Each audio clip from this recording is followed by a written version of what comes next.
Donald Trump has now quoted Napoleon, declared himself on social media to be a king, and in the clip that you're about to watch, he has a little bit of a Judge Dredd moment. Take a look.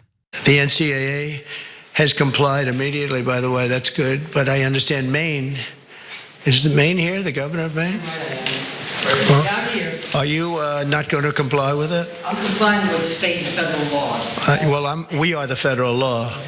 Well, you better do it. You better do it because you're not going to get any federal funding at all if you don't. And by the way, your population, even though it's somewhat liberal, although I did very well there, your population doesn't want men playing in women's sports. So you better comply because otherwise you're not getting any federal funding. See you in court. Every state, good. I'll see you in court. I look forward to that. That should be a real easy one. And enjoy your life after governor because I don't think you'll be in elected politics.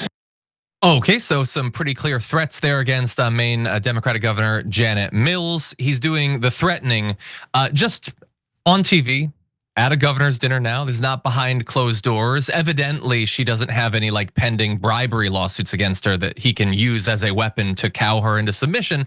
So he's threatening her in public. And I have thoughts about this and I'll provide them. But Cenk, this definitely seems like an escalation for him. What do you think? Yeah, no, this is the stuff I don't mind.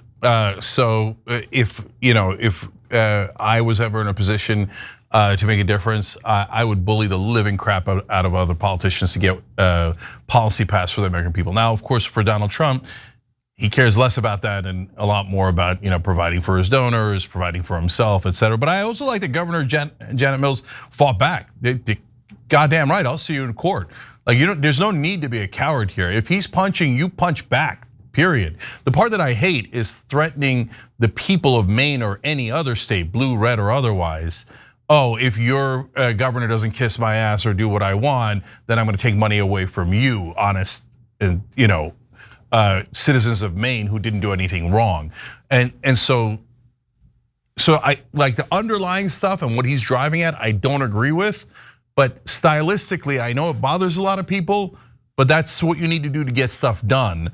I just wish that he would get positive stuff done instead of negative stuff. Yeah, super fast. For me, the fact that he's in general threatening her is not the thing that particularly bothers me. I mean, I would certainly hold my public threatening of a governor for something that actually affects a lot of people's lives, something about the economy or something like that. The issue for me is she's saying we're going to follow state and federal law because there are challenges to this. It's going to go up probably to the Supreme Court. And so she's saying, we're going to follow what the judges say. And his response is, we're the federal law. And we already know he's now openly defying what judges have told. Like that's the part of this story that particularly bothers me. Mostly the authoritarian bent of it, and then a little bit of the prioritization, because I just want to remind everyone in terms of the stakes of all this. According to NCAA President Charlie Baker, out of over 500,000 student athletes attending NCAA schools, fewer than 10 are transgender.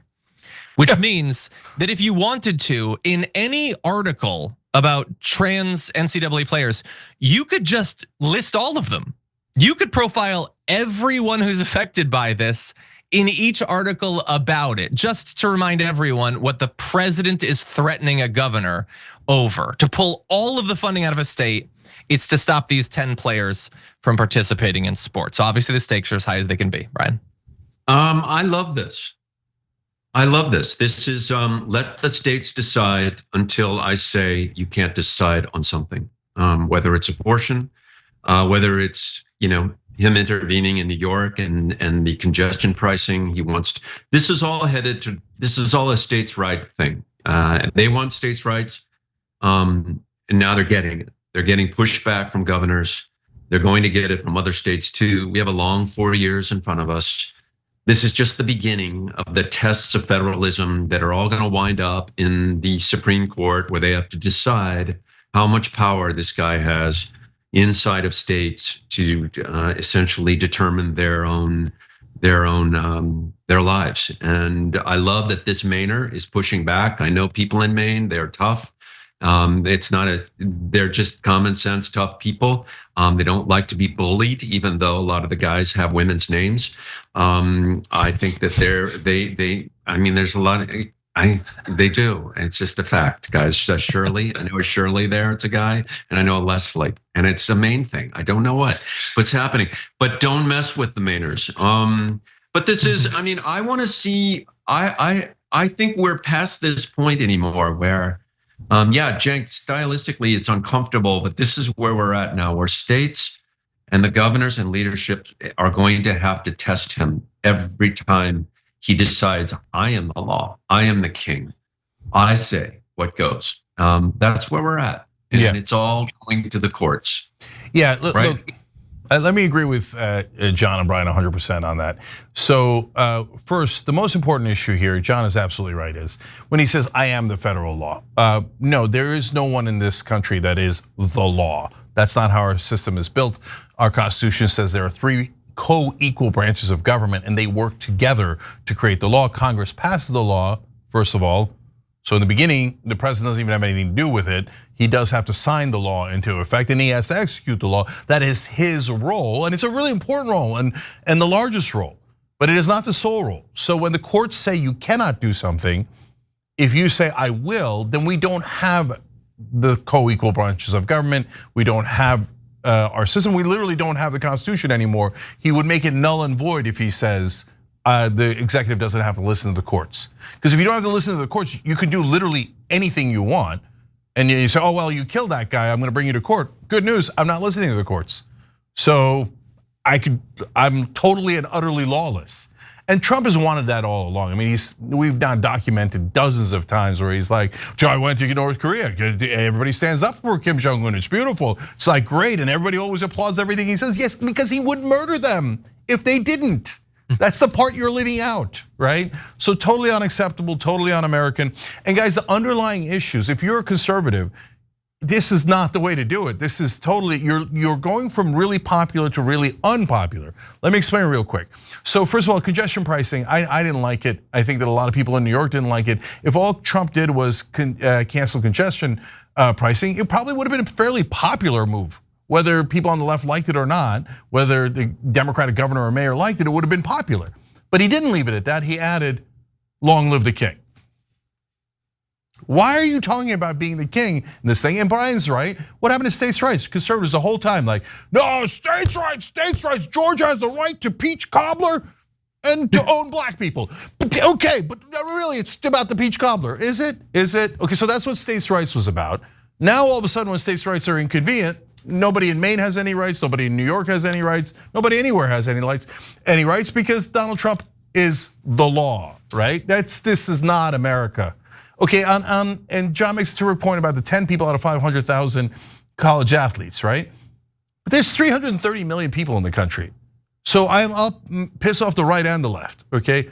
Those 10 people, sorry guys, it's not that important. For us to have a national conversation to threaten Maine, to threaten the constitutional order over 10 freaking people in the country? And why? So why do I bring that up? Not to insult those 10 people, not to insult the people who are passionate about it on either side, but because it's an obvious distraction. They got rid of all the regulators at the SEC, the IRS, every other agency, the FTC, the CFPB. I'm listing all of these different agencies as my earpiece falls out. Why? Because those are the people who were the cops on Wall Street. They just defunded the police on Wall Street. The bankers, crypto guys, etc., are right now making plans to just move all of the money out while you're worried about 10 trans people in college sports and the whole country's fighting over it. No, focus on what's important.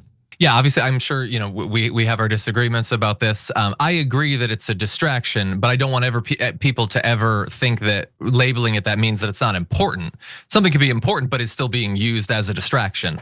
And I personally think just protect the people. But I would also point out, Donald Trump has more billionaires in his cabinet than there are trans athletes in the NCAA.